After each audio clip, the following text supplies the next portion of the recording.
International campaign हमको चलाना चाहिए टीआरएफ के खिलाफ।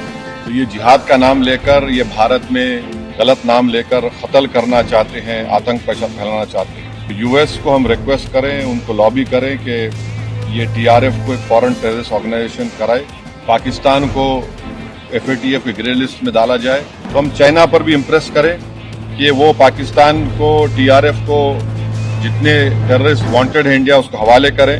आज की मीटिंग में मैंने कॉम्प्लीमेंट किया हमारी आर्म फोर्सेस को और भारत सरकार को कि उन्होंने एक ऑपरेशन सिंदूर को अंजाम दिया। मैंने अपनी बात में ये कहा कि एक इंटरनेशनल कैंपेन हमको चलाना चाहिए टीआरएफ के खिलाफ, और ख़ास तौर से सिक्योरिटी काउंसिल इसको डिजिग्नेट करे, और हमको यूनाइटेड स्टेट्स ऑफ अमेरिका को ये बताना है कि वो अपने ही मुल्क में इसको फॉरेन टेररिस्ट ऑर्गेनाइजेशन डिजिग्नेट करे। और क्योंकि आप देखेंगे फरवरी 2025 में हाफिज सईद के बेटे हाफिज अब्दुल रऊफ की एक स्पीच है पीओके में, जिसमें उसने कहा कि 2025 तमाम साल हम लोग जिहाद करेंगे। तो ये जिहाद का नाम लेकर, ये भारत में गलत नाम लेकर कत्ल करना चाहते हैं, आतंक फैलाना चाहते हैं। तो यूएस को हम रिक्वेस्ट करें, उनको लॉबी करें कि ये टीआरएफ को एक फॉरेन टेररिस्ट ऑर्गेनाइजेशन बनाए, पाकिस्तान को एफएटीएफ की ग्रे लिस्ट में डाला जाए। यूनाइटेड किंगडम से हमने ट्रेड डील किया है, अब क्या क्या बहुत सी चीजें कम हो जाएंगी, टैरिफ कम होगा। तो हम यूके गवर्नमेंट से कहें कि वो भी टीआरएफ को बैन करें, और यूके ट्रेजरी पाकिस्तान को सैंक्शन करे। यूनाइटेड स्टेट्स से हम ट्रेड डील करने जा रहे हैं, और यूएस प्रेसिडेंट ने कहा कि जीरो टैरिफ होगा एग्रीकल्चर पर। तो ये मोर द रीजन है कि हम यूएस भी इसको कबूल करे।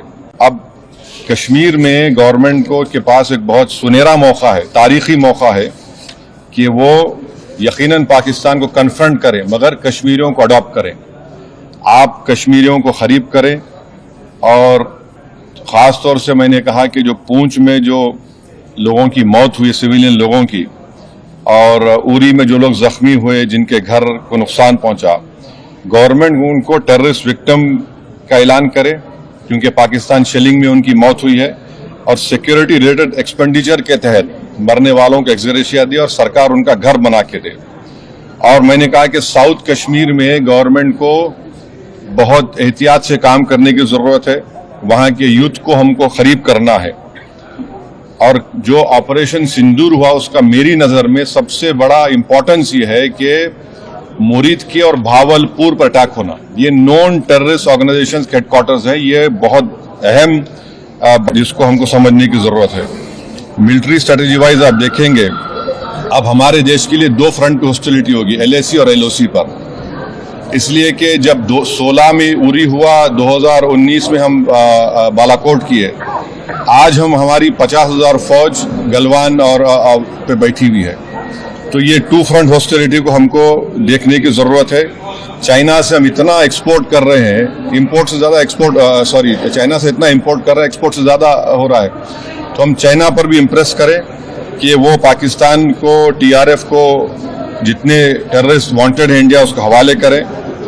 और गवर्नमेंट से मैंने गवर्नमेंट से कहा कि आपने अच्छा जवाब दिया ओआईसी को, और तुर्किया को हमको समझाना है कि तुर्किया पूरे विश्व में एक ऐसा कंट्री है जो अपने ही देश में जो टेररिस्ट ऑर्गेनाइजेशन है कर्ड्स, उनको बॉम्ब करता है। इराक में जब तक उनसे डील नहीं हुई वहां बॉम्ब करता था, अब सीरिया में भी बॉम्ब करता है वो। तो तुर्किया को समझाने की जरूरत है कि जब आप कर्ड्स के ऊपर जो टेररिस्ट ऑर्गेनाइजेशन है उनको आप एक्शन ले सकते, तो भारत पे क्यों वो सवाल उठा रहे हैं।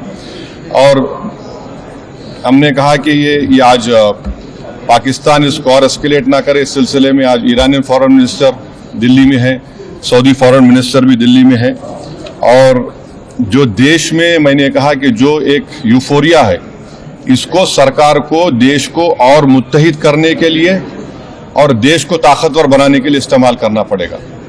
और जो लोग मैंने जिक्र किया हिमांशी, उस बच्ची का जिसने अपने पति को खोया 6 दिन की शादी के बाद, कि किस तरह सोशल मीडिया पर उसका उसके ऊपर रिकेक हमले किए गए। और आखिर में मैंने कहा कि न्यूयॉर्क टाइम्स, रॉयटर्स और CNN ने एक कहा कि बठिंडा में एक रफाइल गिरा है। वो सही है गलत है हम नहीं जानते, मगर हमने एक गवर्नमेंट से कम इंडियन एयरफोर्स को आप कहिए कि उसको डिनाई करे, ताकि हमारे आर्म फोर्सेस का मोराल और उनके रेपुटेशन में कोई कमी ना आए। Thank you.